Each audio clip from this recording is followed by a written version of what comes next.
Velkommen til videoprædiken her til midfaste søndag. På vores kirkes hjemmeside kan man også læse manuskriptet til prædiken, hvis man hellere vil det.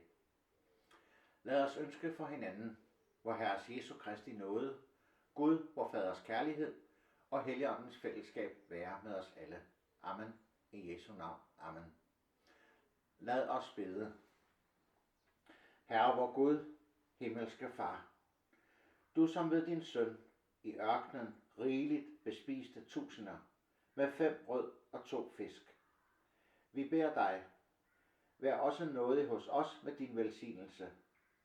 Vogt os for gærighed og bekymring for det daglige brød, så vi først søger dit rige og din retfærdighed, og siden må spore din milde, faderlige godhed i alt det, vi behøver til legeme og sjæl. Derom beder vi dig ved din søn Jesus Kristus, vor Herre, han som med dig lever og regerer i Helligånds enhed, en sand Gud, fra evighed og til evighed. Amen. Denne hellige lektie skrives i 5. Mosebog i det gamle testamente.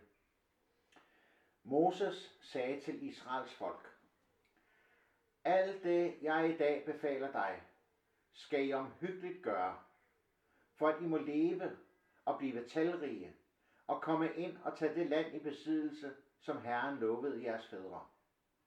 Husk, hvordan Herren din Gud nu i 40 år har ladet dig vandre i ørkenen, for at ydmyge dig og sætte dig på prøve, så han kunne få at vide, om du har i sinde at holde hans befalinger eller ej. Han ydmygede dig og lod dig sulte, og gav dig manna at spise, som hverken du eller dine fædre kendte, for at lade dig vide, at mennesket ikke lever af brød alene, men af alt, hvad der udgår af Herrens mund.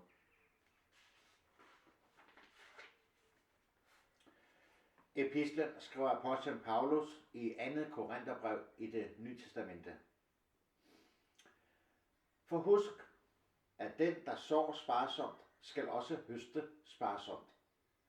Og den, der sår rigeligt, skal også høste rigeligt. Men enhver skal give, som han har hjerte til, ikke vrangvilligt eller under pres.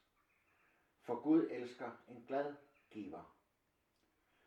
Gud magter at give jer alt noget i rigt mål, så I altid i alle måder har nok af alt, og endda overflod til at gøre godt, som der står skrevet. Han strøede ud, han gav til de fattige, hans retfærdighed består til evig tid. Og han, der forsyner sædemanden med udsæde og med brød til at spise, skal også forsyne jer rigeligt med udsæde. Forøge det med mange folk, og lade jeres retfærdighed bære rige frugter, så I får rigeligt af alt til al gavmildhed.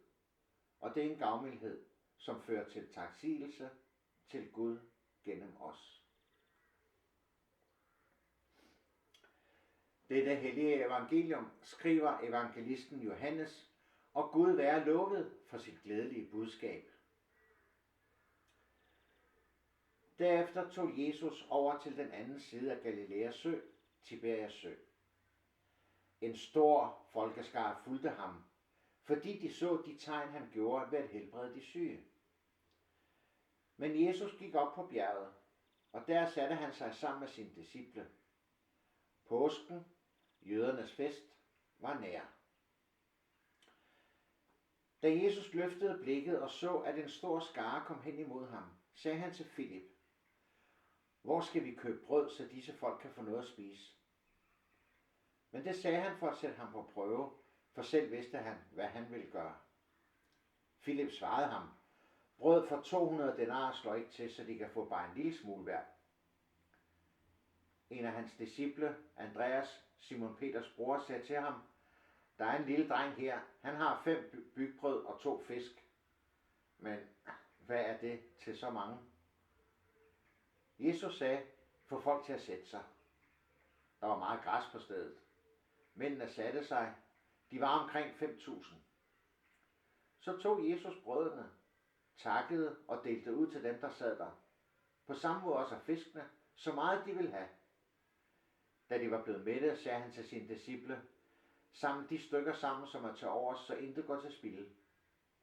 Så samlede de dem sammen og fyldte 12 kurve med de stykker af de 5 bygbrød, som var til overs efter dem, der havde spist. Da folk havde set det tegn, han havde gjort, sagde de, han er sandelig profeten, som skal komme til verden. Jesus forstod nu, at de ville komme og tvinge ham med sig for at gøre ham til kongen, og han trak sig atter tilbage til bjerget, helt alene. Amen. Lad os bekende vor kristne tro. Vi forsager djævelen og alle hans gerninger og alt hans væsen. Vi tror på Gud Fader, den almægtige, himlens og jordens skaber. Vi tror på Jesus Kristus, hans enbårne søn, vor Herre, som er undfanget ved Helligånden, født af Jomfru Maria, pint under Pontius Pilatus, korsfæstet, død og begravet, nedfaret til dødsriget, på 3. dag opstanden fra de døde, opfaret til himmels, siddende ved Gud Faders, den almægtiges højre hånd, hvorfra han skal komme at dømme levende og døde. Vi tror på Helligånden, den hellige almindelige kirke, de helliges samfund, syndernes forladelse, kødets opstandelse og det evige liv. Amen.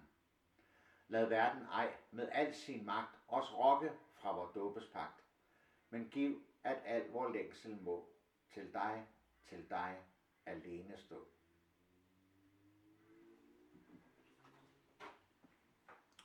Lad os bede.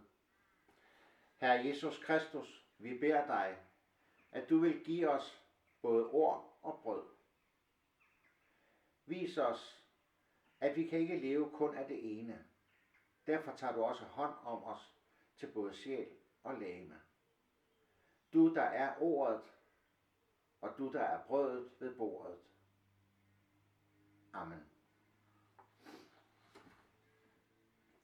Første søndag i fasten, altså for nogle uger siden, der hørte vi i kirken evangeliet om djævelens fristelse af Jesus, og herunder også om fristelsen til at lave sten om til brød, da Jesus jo måtte være temmelig sulten efter at have fastet i 40 dage. Der står endda også i teksten, at han led sult. Dengang, der afviste Jesus fristelsen med ordene: mennesket lever ikke af brød alene, men af hver ord, der udgår af Guds mund. Og med ordene henviste han til, hvad der står skrevet. Og i dag, der har vi så i den gammeltestamentlige tekst læst, hvad der står skrevet, nemlig de ord. De afslutter ordene i det afsnit af Moses lange tale til israelitterne efter ørkenvandringen og lige inden indvandringen i det forjættede land. En tale, hvor i han ser tilbage på ørkenvandringstiden og minder israelitterne om alle Gud Herrens undergerninger. I den lange tale minder Moses dem gang på gang om alle de gange Gud Herren har båret over med folket. Han minder dem om alle de gange Gud Herren har velsignet folket. Og han minder dem om alle de gange de har gjort oprør mod Gud. Oftest også i det, at de gjorde oprør mod Moses og Aaron. Men Moses bruger også sin tale til at gøre folket klar til alt det nye, de nu står overfor. Noget han jo ikke selv skal være en del af. Han lader deres historie med Gud Herren og deres særlige udvælgelse som Guds folk være inspirator, være modet, være håbet, være kræfterne, være motivet og grunden til at gå ind i det nye, og i det ikke at glemme Gud. Ikke glemme Gud Herren, men gå på Gud Herrens løfter, ligesom de har kunnet gå i ørkenen. Gå som i ørkenen ind i det nye under Guds velsignelse. Og specifikt med ordene om at leve af brød og af Herrens ord, refererer Moses til det, at da Gud gav dem manna i ørkenen at spise, der henviser Moses til, at israelitterne oplevede at blive ydmyget i ørkenen. Ikke for at blive skammet ud. Ikke for at blive latterliggjort eller stillet til skue. Og heller ikke for at blive undertrykt, men for at blive opdraget. For at knytte folket til sig. For at se, om de var parate til at følge Gud, holde hans befalinger eller ej. Gud satte ikke fælder op for dem for at fange dem. Ydmygelserne skulle få folket til at vende sig, omvende sig til Gud Herren i de udfordringer, de blev stillet i. Og da de så sultede og brokkede sig, gav Gud dem manna. De skulle se, at den, der lever i Gud Herren og lader sig have nok i Guds velsignelser og løfter, har rigeligt og har nok. De skulle lære at have tillid til Gud, frem for at have tillid til deres egen formåen. Mennesket lever ikke af brød alene, men af hvert ord, der udgår af Guds mund. Det er Moses ord til mennesker. Det var Jesu ord til djævlen. Og i Bibelen kan vi lige forud for dagens evangelium læse, at Jesus irettesætter sine tilhørere for ikke at tro på ham, og for heller ikke at tro på Moses. For, siger Jesus, Moses har skrevet om mig. Og, siger Jesus, men tror I ikke hans skrifter? Hvordan skal I så tro mine ord? Ordene om ikke at leve af brød alene, men også af Guds ord, bliver brugt i to forskellige sammenhænge med to forskellige udfald. I ørkenvandringstiden sultede folk, og Gud gav dem mad i form af den helt ukendte manna. Jesus sultede i ørkenen, men skaffede sig ikke mad af stenene. Og ordene om mad og Guds ord bruges som begrundelse for begge hændelsers udfald. Der er forskel på omstændighederne i de to begivenheder. Scenarierne er vidt forskellige. Gud ydmyger folket for at lære dem noget, som skal knytte folket tættere til ham. Djævlen frister Jesus for at bryde de bånd, der knytter Jesus til Gud. Det er ikke fordi djævlen ønsker ikke at knytte Jesus til sig, for ondskab knytter ikke noget til sig. Ondskab skaber ingen relationer. Den skaber kun isolation og ofre. Og så er der en forskel mere, der virkelig er værd at lægge mærke til. I ørkenen giver Gud Herren folket brød. Han skaber brød for folkets skyld. I ørkenen skaber Jesus ikke brød for sin egen skyld. Da Gud lavede manna i ørkenen, håbede han, at folket deri ville se hans menneskelighed i hele hans guddomsherlighed. Havde Jesus lavet brød i ørkenen for sin egen skyld, så havde vi kun set hans menneskelighed, for hans guddomsherlighed ville være gået tabt. Men det ville have været særdeles menneskeligt af Jesus at lave stenene til brød.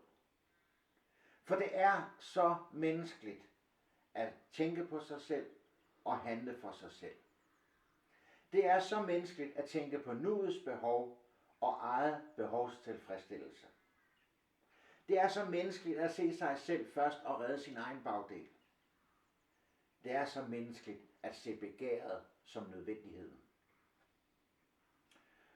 Og det er vel også så menneskeligt af Jesus, at han ser folkeskarens sult, som tilfældet er i dagens evangelium. Jesus tager deres situation på sig.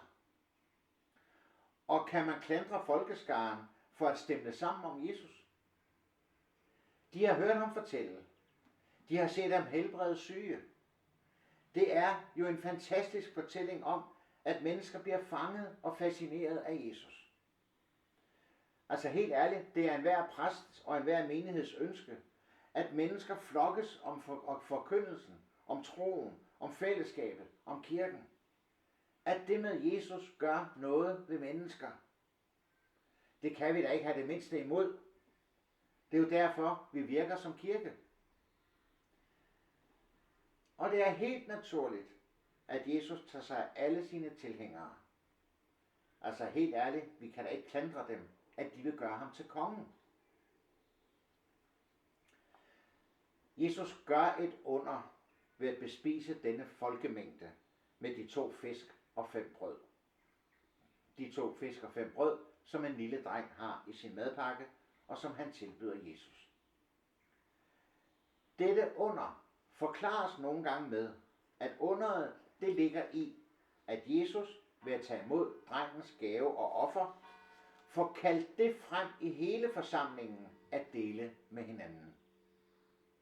Underet skal altså være, at Jesus kalder næstekærligheden frem i egensindige mennesker, sådan at de deler af deres egne madpakker, i stedet for bare at holde dem for sig selv. Man kunne også sige, at de voksne, de kan ligesom ikke rigtig tillade sig at holde sig tilbage, når en lille dreng fuldstændig imod al fornuft tilbyder sin lille madpakke til så stor en forsamling. Det er da sødt, men det rammer os. Men den her forklaring, den skriger til himlen i sin utilstrækkelighed. Hvis folkeskaren selv havde haft mad med, mon så alle ville have været så egoistiske, at de ikke ville have givet til de enkelte, der måske ikke havde noget med selv. Ja, det kan faktisk godt være en mulighed. Men underet er ikke, at Jesus får folk til at gøre noget. Underet er, at Jesus gør noget for folket. Underet er overdådigt. Havde underet blot været det at kalde næstekærlighed frem i mennesker, så er der sandsynligvis ikke en eneste, der vil have fået den tanke at gøre ham til kongen. Hvad skulle begrundelsen være for det? At han skal da være vores konge, for han får os til at være næstekærlige og dele med hinanden. Nej, glem det. Endvidere så tror jeg faktisk, at det hele vil være vendt i et masseslagsmål. For alle ville have påberåbt sig retten til at få del i det tiloversblevne, for det vil jo i så fald være rester af deres egen mad. Men Jesus gør et under, og de ser straks muligheder. Jeg fik en frygtelig association under denne uges læsninger af gudstjenestens tekster. Når jeg ser på denne folkeskare og deres reaktion, så kommer jeg til at tænke på en valgkamp i et meget stort land sidste år. Der blev givet løfter. Løfter om, at mennesker vil blive noget stort i verden. At de vil få betydning. De vil få flere penge i deres egne lommer. Madvarer, biler og benzin vil blive væsentligt billigere. Og det vil ske helt automatisk. De skal ikke røre en finger for det. Det kommer ganske enkelt helt automatisk til dem, blot de sætter deres kryds det rigtige sted på valgdagen. Og de lappede det i sig og stemte på deres præsident. Og det er præcis de samme mekanismer, der er på spil i begivenheden omkring Jesus. Ikke i Jesu ord og handling, men i folkeskaren. Længere hen i evangeliet, hvor vi igen møder den her skare, der opsøger Jesus, siger Jesus selv til dem, at de jo kommer til ham, ikke fordi de så tegn, men fordi de får brød, og helbredelse kan vi jo så også tilføje. De ser ikke Jesus, de ser brødet, som de uden besvær bare kan stoppe i munden. De ser ikke overfloden i underet, de ser deres begærs tilfredsstillelse. Jesus vil ikke lade dem gøre ham til kongen. Jo, men ikke til deres slags konge. Hans krone glimter ikke af guld. Den stikker af torne. Hans trone er ikke et ovalt værelse, men et kors på en bakketop.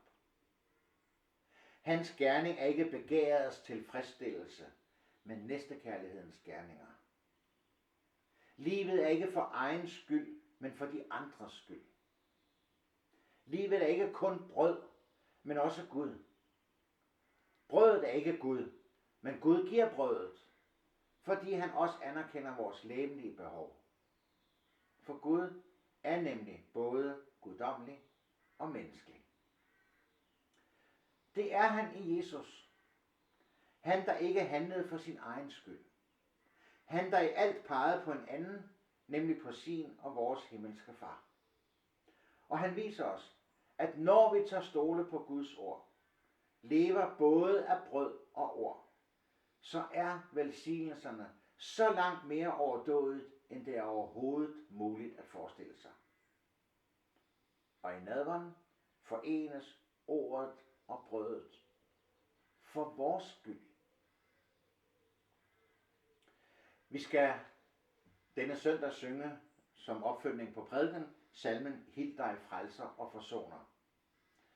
Jeg havde faktisk i første omgang valgt en anden salme, en kongesalme, en hyldstsalme, for ligesom at følge op på den på afslutningen af evangeliet om at gøre ham til kongen. Men jeg opdagede, nej, det er i stedet den her, vi skal synge. For vi skal synge om overdådigheden af guddomsherligheden i Jesu menneskelighed. Vi skal synge om, at Jesus tager os med til paradis. Salmens aller sidste ord er citat af Jesu ord til røveren på Golgata. Røveren, der ikke længere havde mulighed for at leve af brød. Den mulighed var forpasset. Men han oplevede at få lov at leve af Herrens ord. Du skal være med mig i paradis. Lov og tak og evig ære være dig, vor Gud, Fader, Søn og Helligånd. Du som var, er og bliver en sand treenig Gud, højlovet fra første begyndelse, nu og i al evighed. Amen. Lad os bede Fader vor. Fader vor, du som er i himlene, helliget blive dit navn, komme dit rige. Ske din vilje som i himlen, således også på jorden. Giv os i dag vor daglige brød, og forlad os vores skyld, som også vi forlader vores skyldnere. Led os ikke ind i fristelse, men fri os fra det onde. For dit er riget og magten og æren i evighed. Amen. Modtag Herrens velsignelse. Herren velsigne dig og bevare dig. Herren lader sit ansigt lyse over dig og være dig nådig. Herren løfter sit åsyn på dig og give dig fred. Amen.